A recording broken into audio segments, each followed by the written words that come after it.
जय हिंद सभी साथियों को। तो बात करने वाले हैं कि इस वीडियो में कि जैसे ही आप ट्रेनिंग पूरी करके आएंगे तो एज अ कांस्टेबल जब आप थाने पर पहुंचेंगे तो आपको क्या ड्यूटियां करनी पड़ेंगी, किस तरह की ड्यूटी आपको करनी पड़ेंगी, सारी जितनी भी तरह की ड्यूटियां इस वीडियो में सभी का जिक्र करेंगे, सभी को बताएंगे।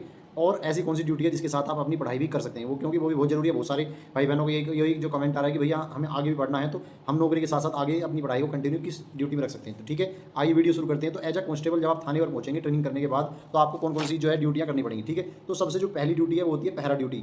जैसे ही आप कांस्टेबल के रूप में थाने में पहुंचेंगे तो आपको पहरा ड्यूटी करनी पड़ेगी। पहरा ड्यूटी एक महत्वपूर्ण ड्यूटी होती है थाना स्तर पे। ठीक है, क्योंकि और दूसरी बात उसका क्या शेड्यूल होता है, तो थाने पर 4 लोगों को मतलब पहरे के लिए अपॉइंट कर दिया जाता है, यानी कि भाई इनकी ड्यूटी 2 दिन तक या 3 दिन तक लगातार पहरा रहेगी। तो आपको पहरे जो है पहरा होता है 3 घंटे का पहरा होता है। तो अगर आप लोग 3 लोग ड्यूटी कर रहे हैं तो मतलब पहरा जैसा आपने 3 घंटे किया, उसके बाद फिर 6 घंटे बाद आपकी ड्यूटी आएगी। कभी कभी 4 लोग भी लगा दी जाती है, लेकिन जनरली 3 लोग ही होते हैं और 3 घंटे ड्यूटी 6 घंटे रेस्ट, 3 घंटे ड्यूटी 6 घंटे रेस्ट। इस तरीके से जो पहरे की ड्यूटी होती है, तो पहरे की ड्यूटी अति संवेदनशील होती है। उसमें आपको थाने की जितनी भी संपत्ति है सभी मतलब जब आप थाने के बाहर मतलब आपने देखा होगा कि पुलिस वाला खड़ा होता है तो आपको भी उसी तरीके से खड़ा रहना पड़ेगा।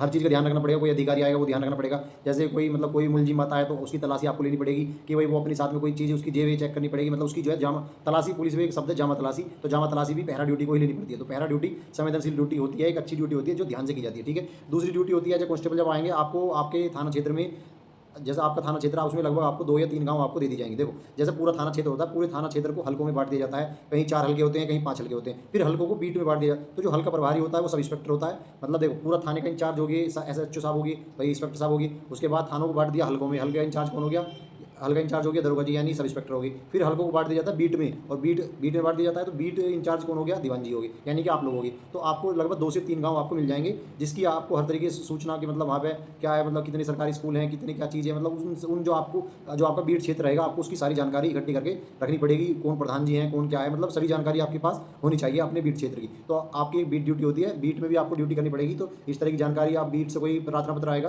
तो उस प्रार्थना पत्र पर आपको जाना पड़ेगा और दोनों पक्षों की बात सुनकर उनका जो है